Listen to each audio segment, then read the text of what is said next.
Hello and welcome to my channel. We are still studying our information here. So this is where we left off, and I'm going to get back to it in just a second. I just wanted to mention a few things first. Killers often feel like they're so clever, like they're smarter than other people, smarter than detectives, and they may have like a godlike complex from taking other people's lives away from them, feeling like they can do something and they have all this control over these people's lives when they kill them.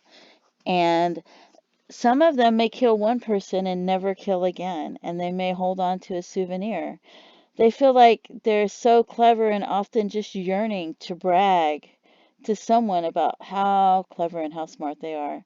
They're so puffed up about how they think they're so much smarter than others that they may consider that detectives may consider that to be their greatest weakness.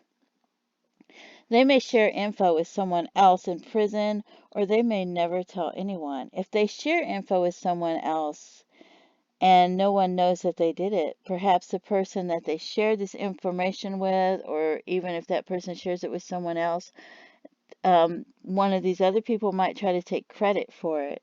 You may see them trying to create connections with other killers. I once saw someone who was arrested with a whole bunch of other people by federal marshals office, and it was mostly murder for hire, murder for hire, murder for hire, along with a few newbies or wannabes that are trying to create connections that are not under murder for hire, that are saying they're there for a different reason. And they think, oh, the federal marshal's office isn't smart enough to realize, and they believe them, but they don't believe them. They're smarter than that. It's just that they can't get them to admit it, and they don't have any concrete evidence, so they're only going to charge them with what they can charge them with. So they're going to act like they believe them and then keep an eye on them because they're not stupid. But that's another thing, the killer thinks that everybody that's investigating them is so stupid. So if you act like you're stupid and you go along with it, then that makes them feel so much smarter, and then poof, they just can't keep their mouth shut sometimes.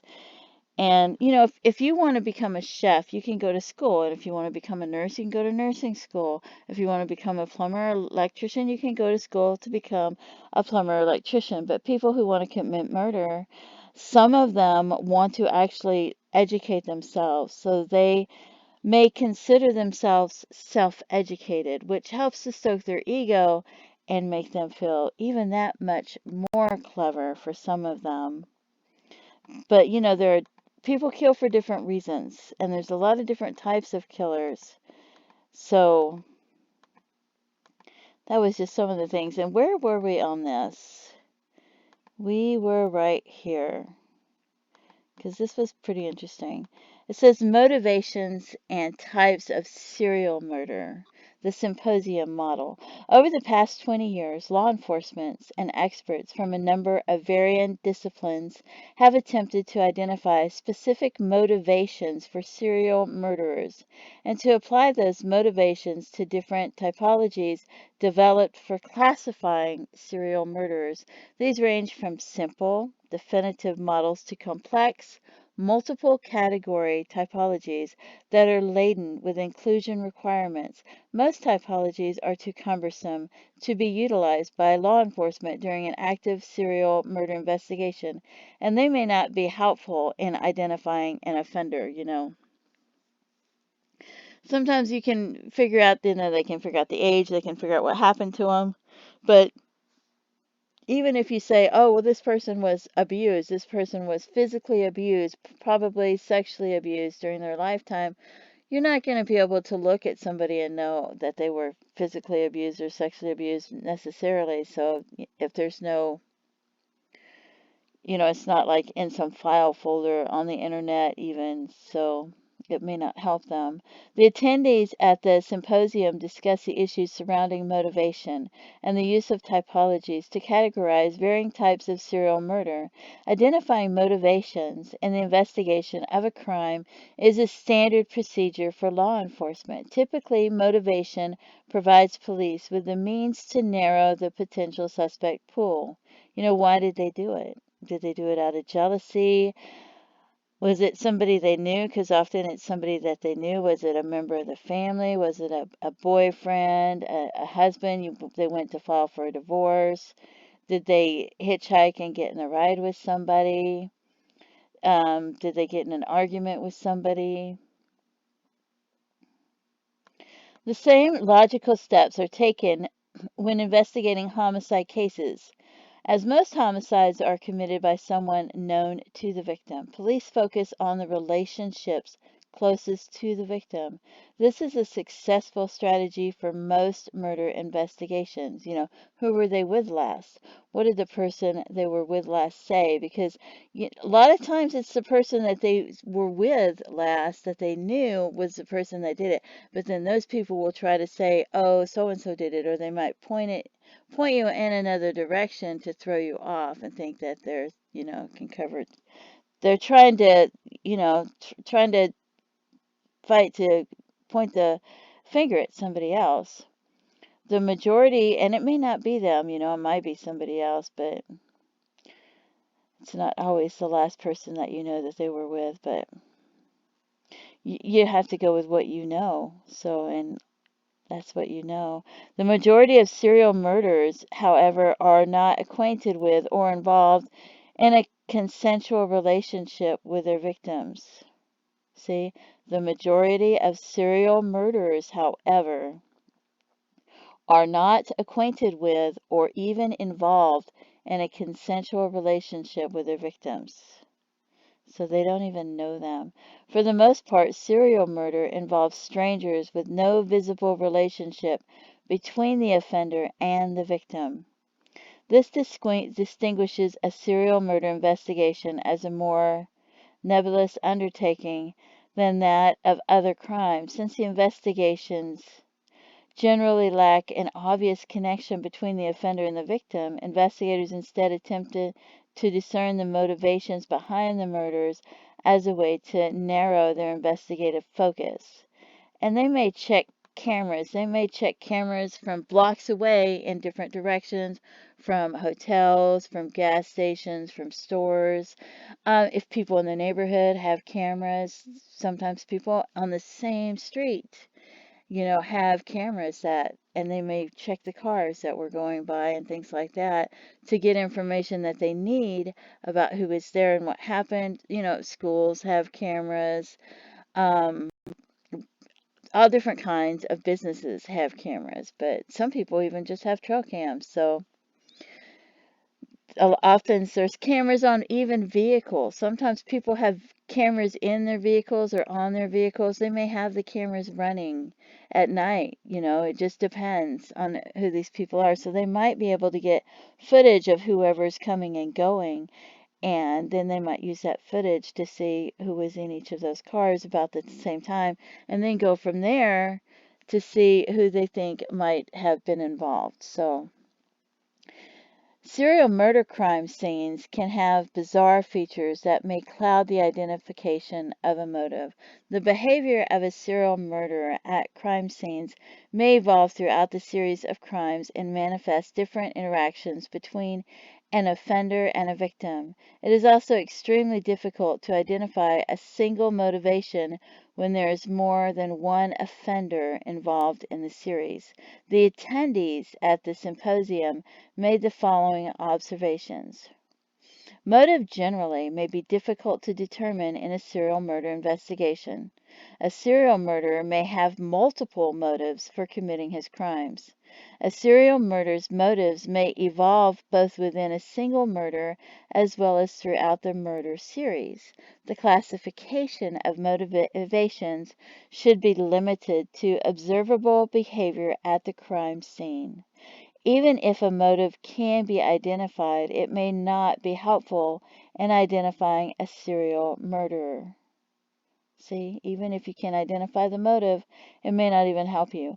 Utilizing investigative resources to discern the motive instead of identifying the offender may derail the investigation. So instead of trying to focus on the motive, often it's better to try to find the person who did it.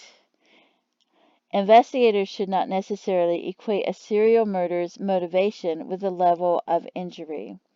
Regardless of the motive, serial murderers commit their crimes because they want to.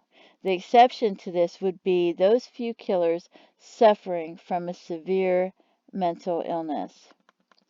To assist law enforcement in narrowing the pool of suspects, attendees at the symposium suggested that broad, non-inclusive categories of motivations be utilized as guidelines for investigation. The following categories listed below represent general categories and are not intended to be a complete, sorry about that, a complete measure. The following categories listed below represent general categories and are not intended to be a complete measure of serial offenders or their motivation. You probably thought your phone was ringing. Anger is a motivation in which an offender displays rage or hostility towards a certain subgroup of the population or with society as a whole. So they may be very angry, especially, if somebody's been sexually abused and beaten and emotionally abused, but emotionally abused is a terrible abuse, for years, they have a lot of anger and sometimes, and there may be other reasons as well, because you never know what people are going through. You can see people going through Walmart in different places, but you see them at work in different places, and you never know what they've gone through. You never know what kind of secrets they have. So, criminal enterprise is a motivation in which the offender benefits in status or monetary compensation by committing murder that is drug, gang, or organized crime related. Financial gain is a motivation in which the offender benefits monetarily from killing. Examples of these types of crimes are Black Widow killings, robbery, homicides, or multiple killings involving insurance or welfare fraud. Somebody might even go into a place to rob it and have a weapon, feeling that they need to protect themselves while they go rob the place. And then they're so nervous and they're I can't remember what you call it, but they're so hyped up that somebody drops something or something happens and they don't mean to kill the person, but they might end up killing them because they have that weapon on them when they go to commit that crime or that robbery. Ideology is a motivation but that's not a serial murder. Ideology is a motivation to commit murders in order to further the goals and ideas of a specific individual or group. Examples of these include terrorist groups or an individual or individuals who attack a specific race, a gender, or ethnic group. You got to figure they have this hate, this rage, so they're looking for someone to focus this hate and this rage on. Power, thrill is a motivation in which the offender feels empowered and or excited when he kills his victims. Psychosis is a situation in which the offender is suffering from a severe mental illness and is killing because of that illness. This may include auditory and or visual hallucinations and paranoid, grandiose, or bizarre delusions. Sexually based is a motivation driven by sexual needs, sexual desires of the offender. There may or may not be overt sexual contact reflected in the crime scene. So even though they're fulfilling their sexual needs,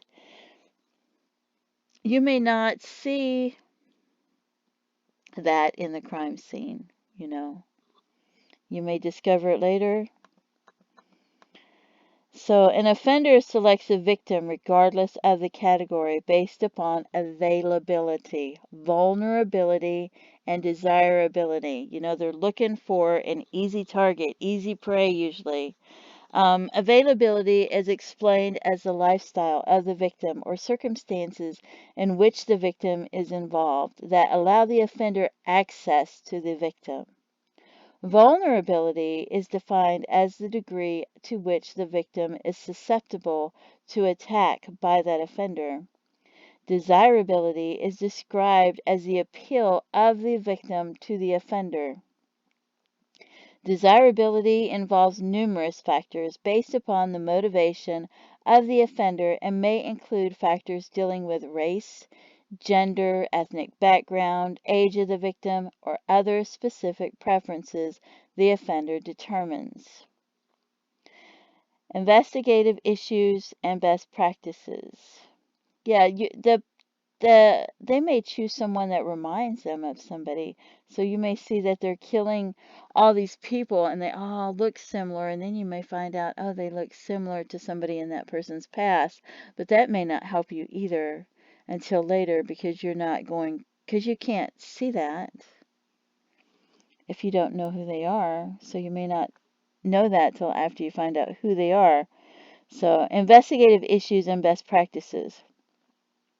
Attendees at the symposium identified successful investigative practice for solving serial murder cases. These factors were central to the discussions. Identification of a serial murder series, leadership, task force, organization. I'm going to turn my phone down real quick.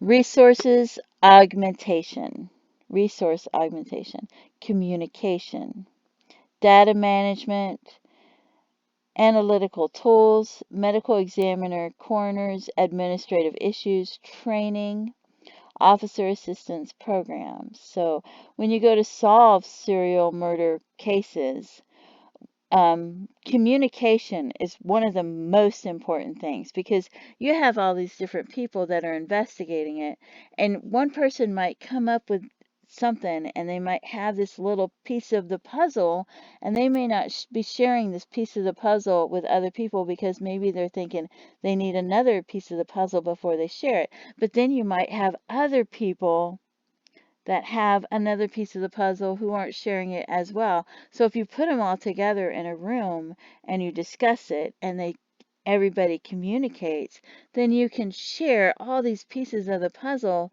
that they have gathered, and that's one of the most important things. You do not want to have a breakdown in communication. So, and you train them, and you want to train them in communication, because that is so important. But we'll go over this again. These factors are identification of a serial murder series, leadership, task force, organization. You need to be organized. Resource augmentation, communication, data management. You want to manage that data. And you can take files and share these files, swap these files, have different people work on the files, put their notes in these files, and then share that, because that's written information that they're sharing. They may have sticky notes and things.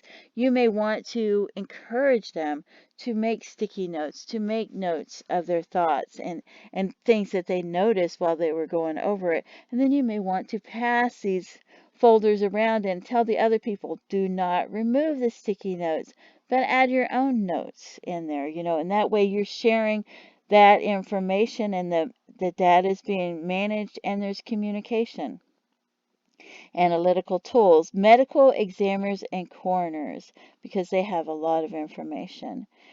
And administrative issues. And medical examiners and coroners, they may have written notes, but there may be things that they have in their personal notes that they don't put there. You may want to try to get the medical examiner and the coroner to come to the meetings when you're having the communication, so that you can ask them questions and so that you can communicate with them. Administrative issues, training, officer assistance programs.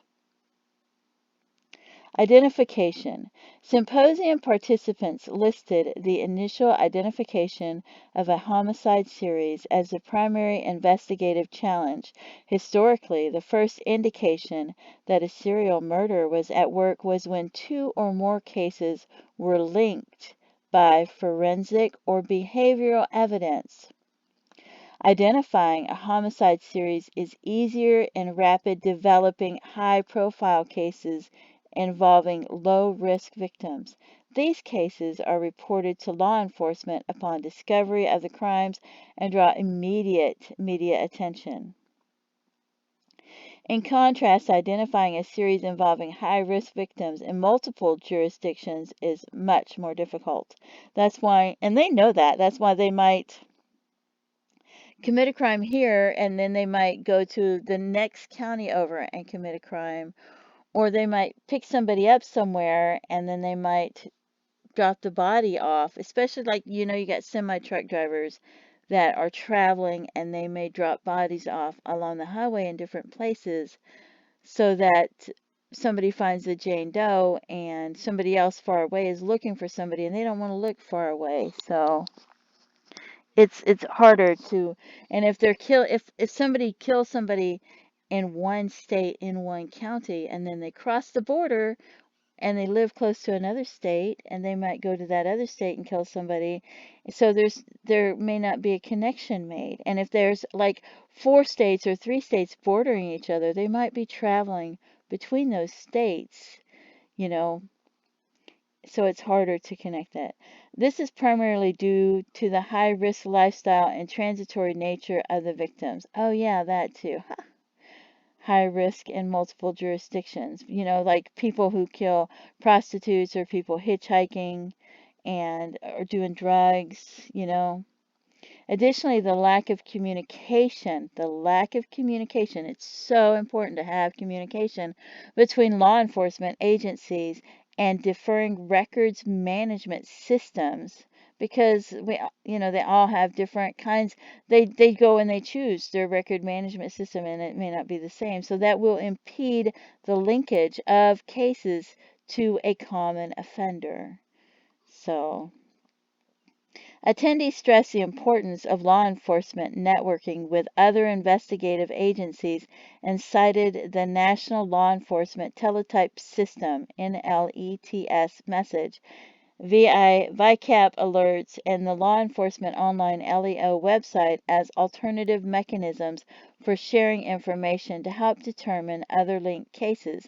The use of the FBI's NCAVC, both the Behavioral Analysis Units and the Violent Criminal Apprehension Program, and linking potential cases was also encouraged because you need communication. You need law enforcement agencies, sheriff's department, police department, detectives, maybe FBI and different people, they need to be able to share this information.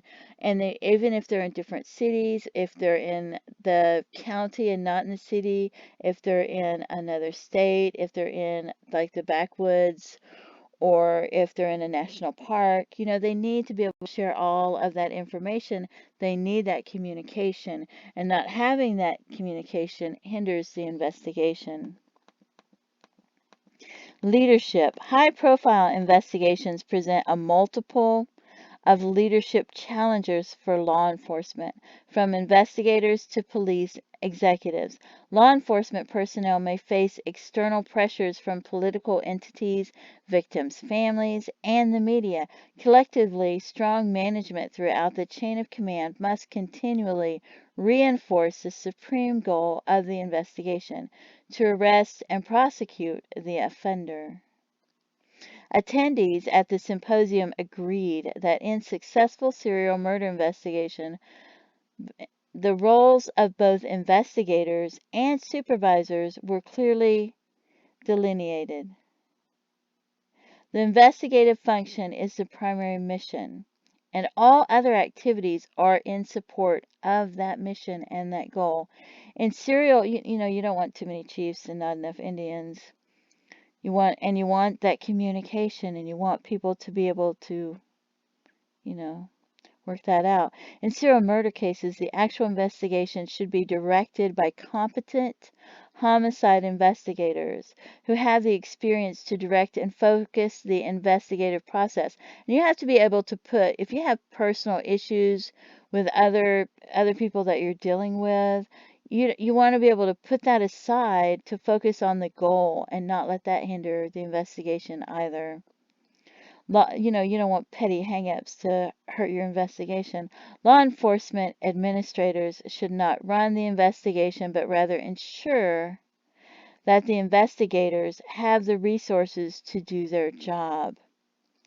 Supervisors should also act as buffers between investigators and the other levels of command. There are several other strategies law enforcement executives may consider while preparing for these intense investigations.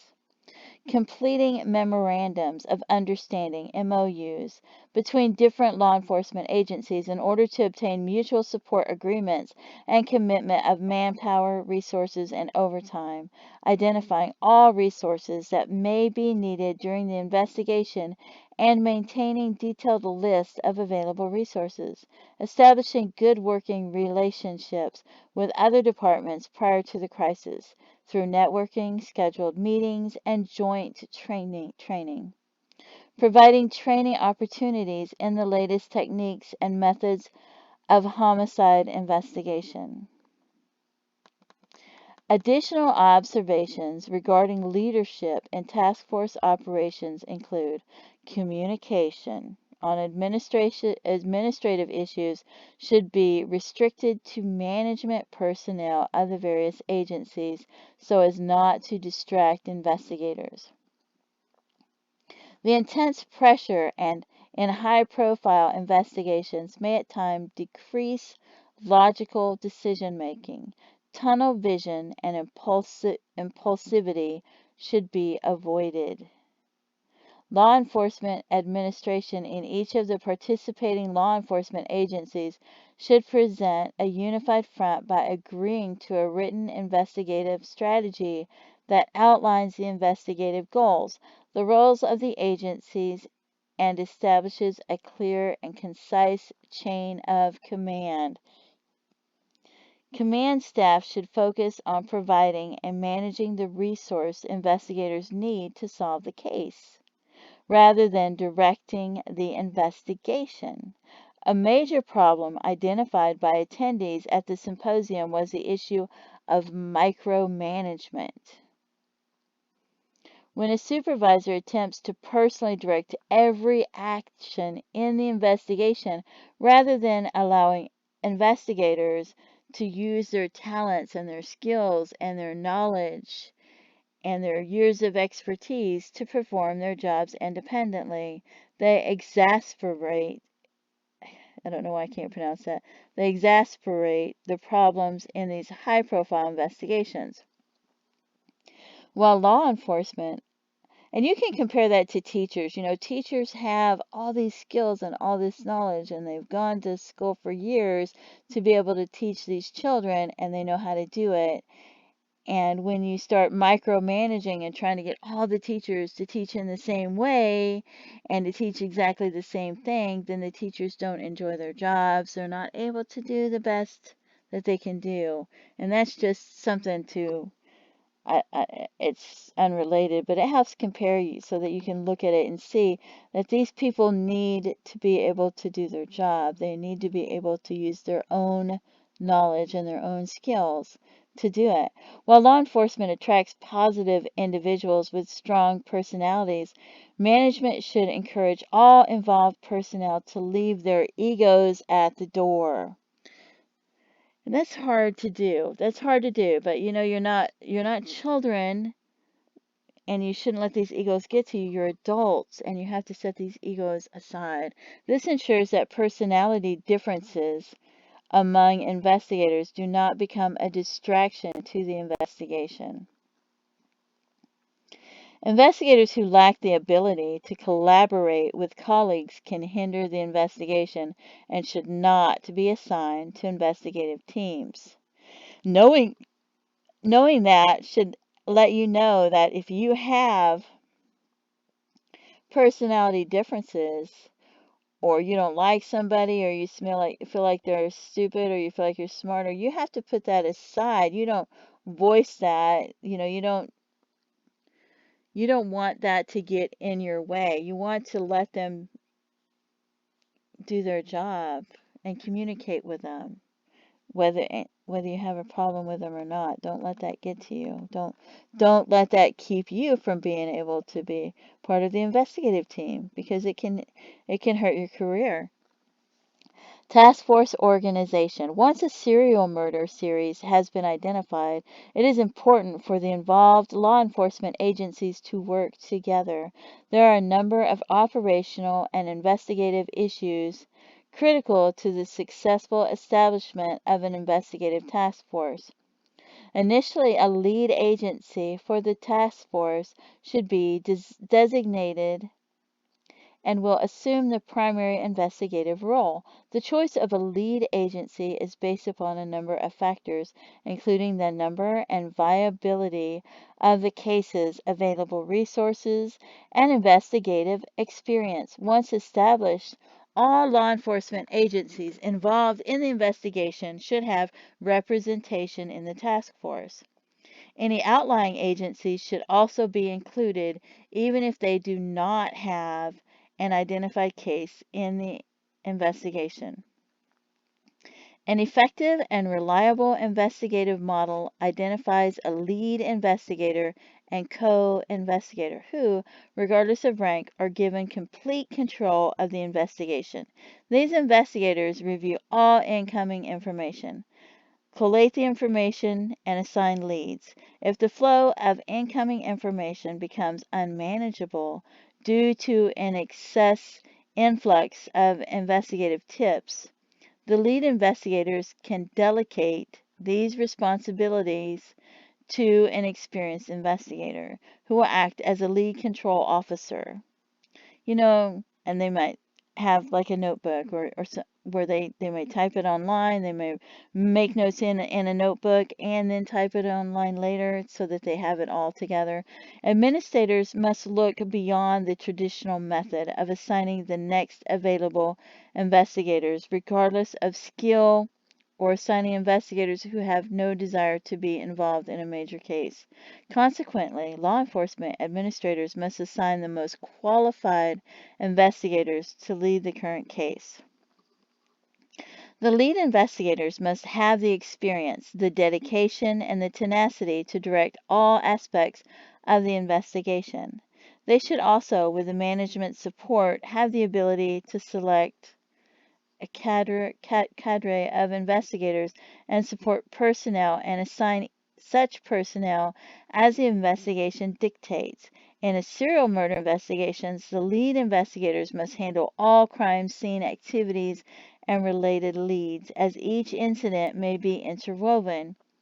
It is the responsibility of the lead investigators or the lead control investigator to ensure relevant information is distributed to the entire task force. At the onset of the task force, the lead investigators should immediately implement a pre-planned task force model. Common to most models is the need to establish an information management system to track the tips and the leads in the case.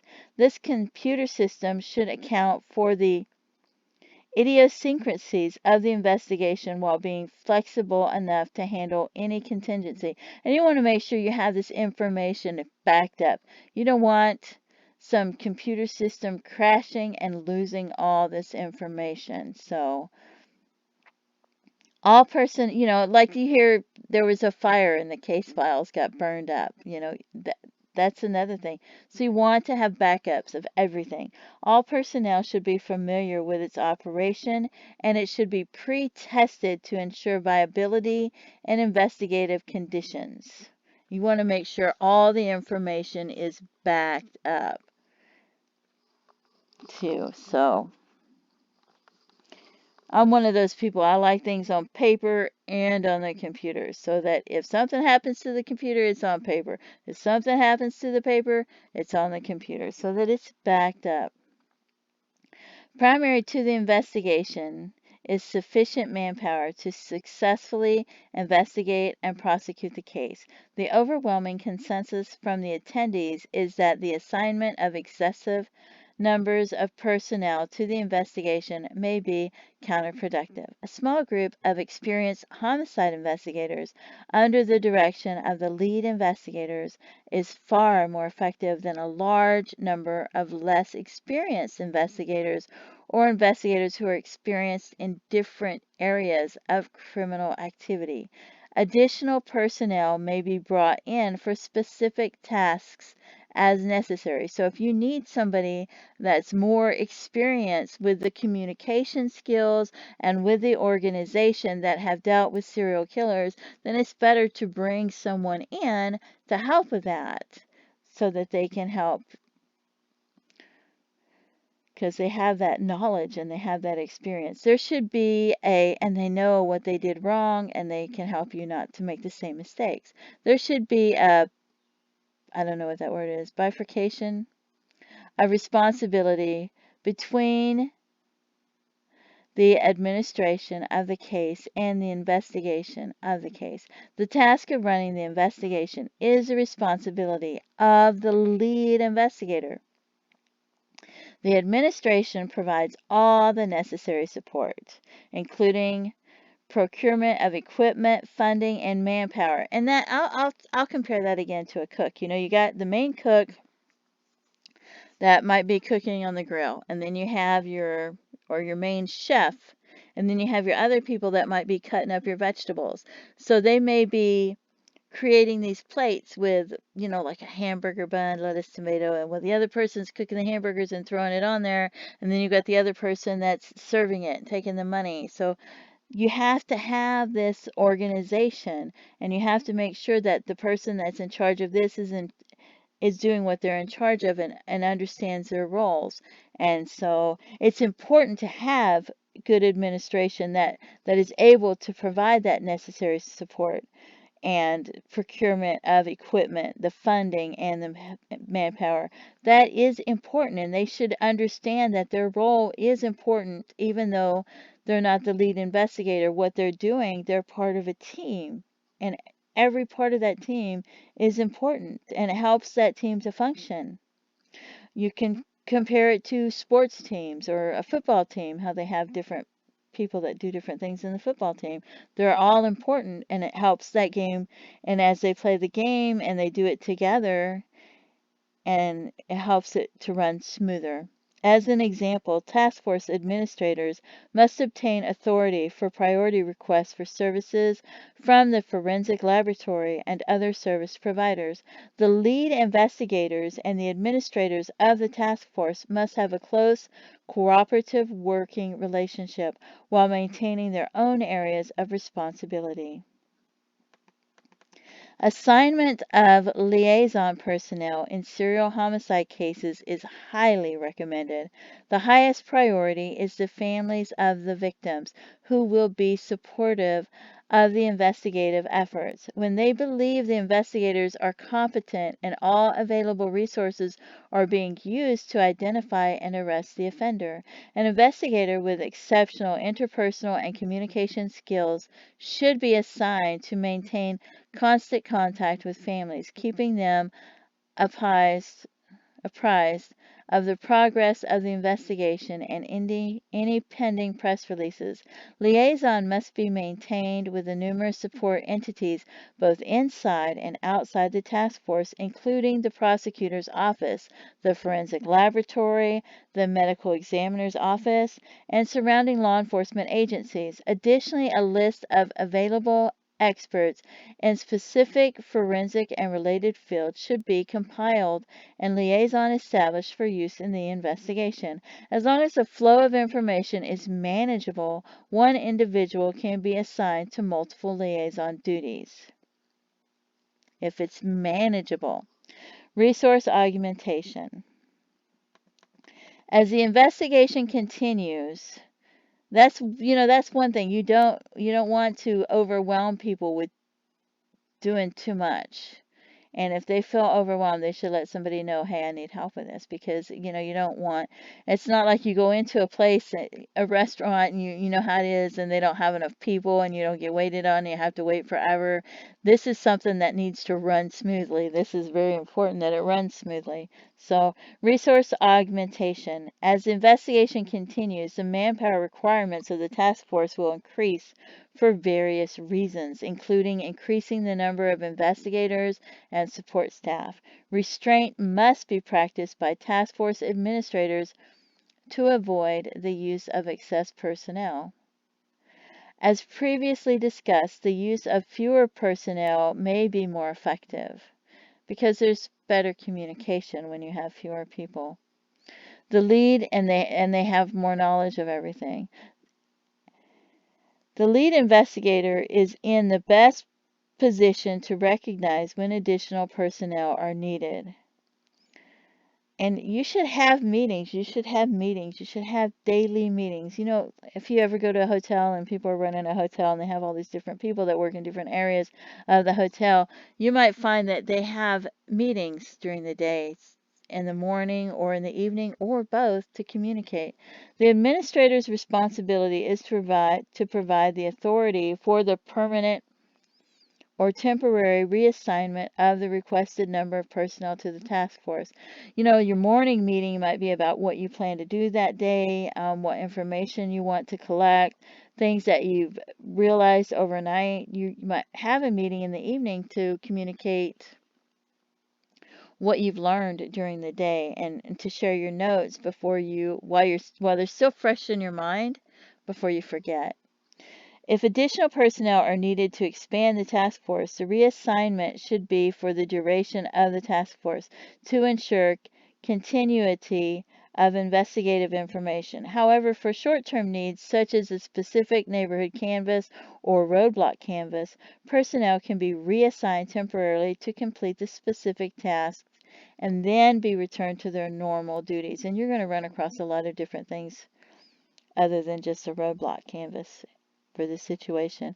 In either event, the arrival of new personnel should be pre-planned and a detailed case briefing provided.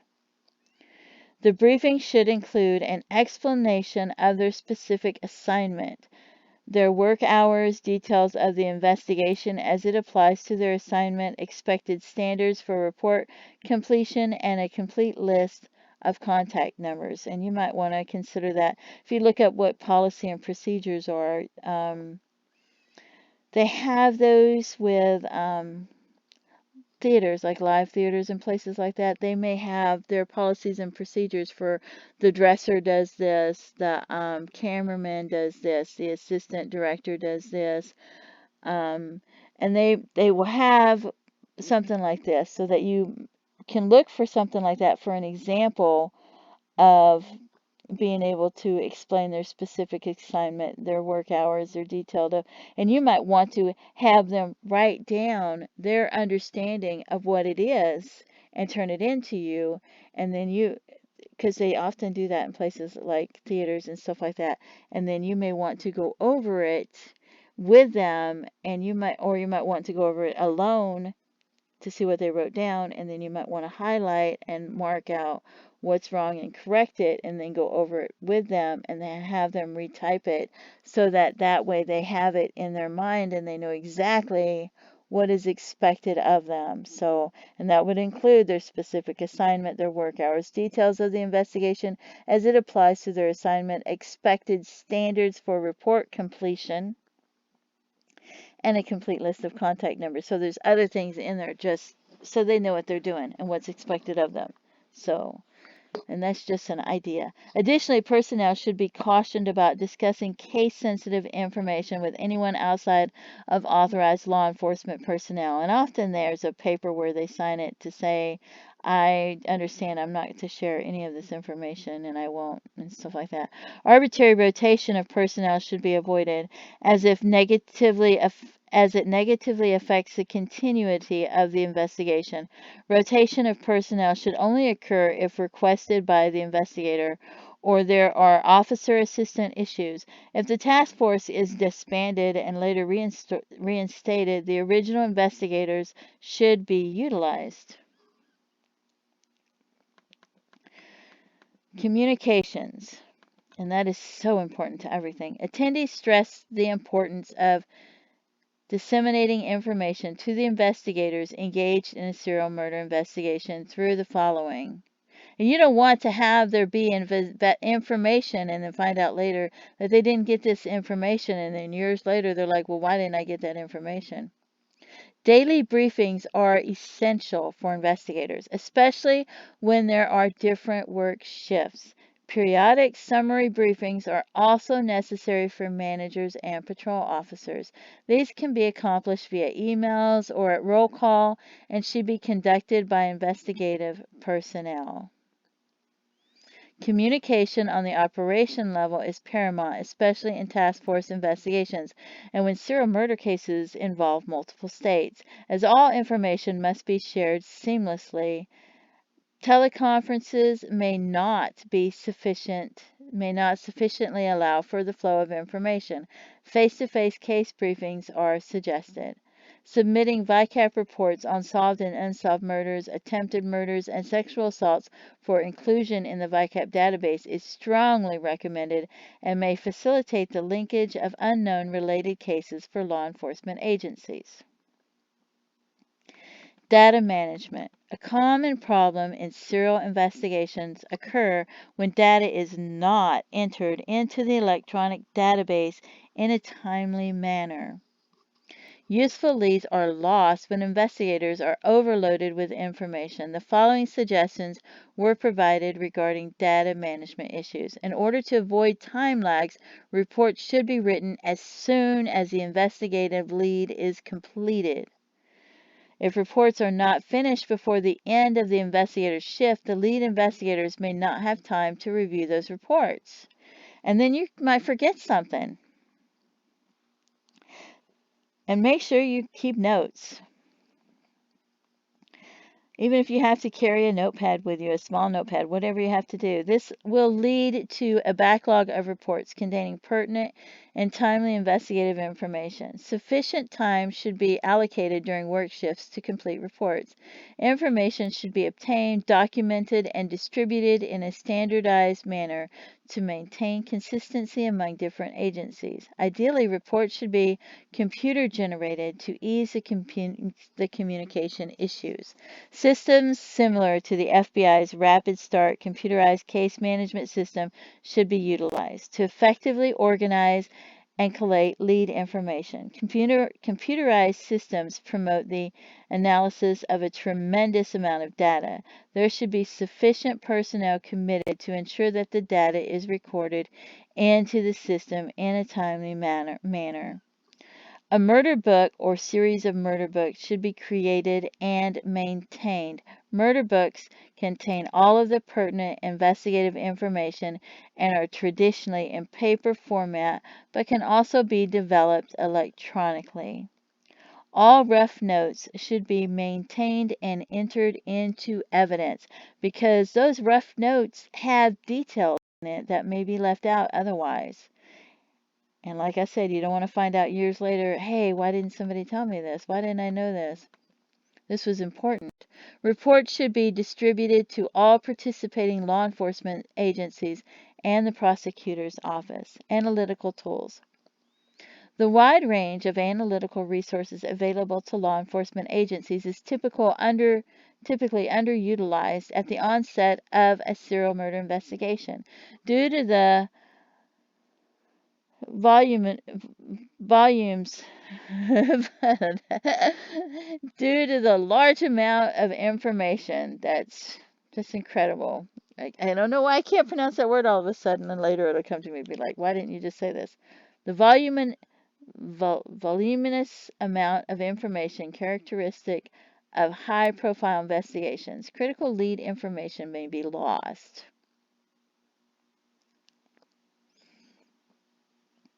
That's why you don't want to lose that information. So, the implementation of a tested and reliable case management system, as previously discussed, coupled with a competent analytical staff, is imperative in serial murder investigations. People's lives are at stake here. Critical analysts offer critical support to the investigation by developing timelines on victims and suspects. And these timelines, they're so helpful. You know, They compile matrices to highly similar case elements and providing general and analytical support. Analysts should be assigned to the initial investigation group so information can be sorted, compared, and charted to provide timeline lead information.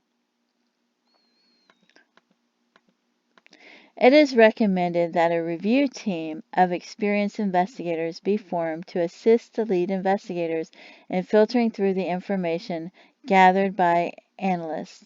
The team should consist of 2 to 4 investigators from within the involved agencies, as well as crime analysts. The team must remain intact throughout the investigation to maintain the case integrity.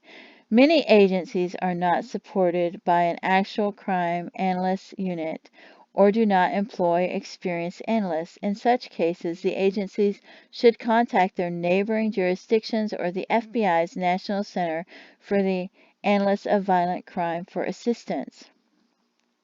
Symposium attendees also discussed the importance of the behavioral aspects of the investigation and recommended the FBI's Behavior Analyst Unit be utilized for the multitude of services it provides, to include crime scene analysis, offender profiles, case linkage analysis, interview strategies, and prosecution strategies. Because this is important. It's important when you go to interview somebody to have somebody that's experienced with this and knows these type of strategies and how to talk to them and how to get the information that they need. And they may also know how to record it better and things like that. The case consultations can be conducted at the BAU's office in Quantico, Virginia, or at a team of BAU staff members can respond to the respective agency to personally view the crime scenes and discuss the behavioral issues with the pertinent task force members. So this helps them to know what they're looking for and what to watch for. And this is another thing that's important in the communication.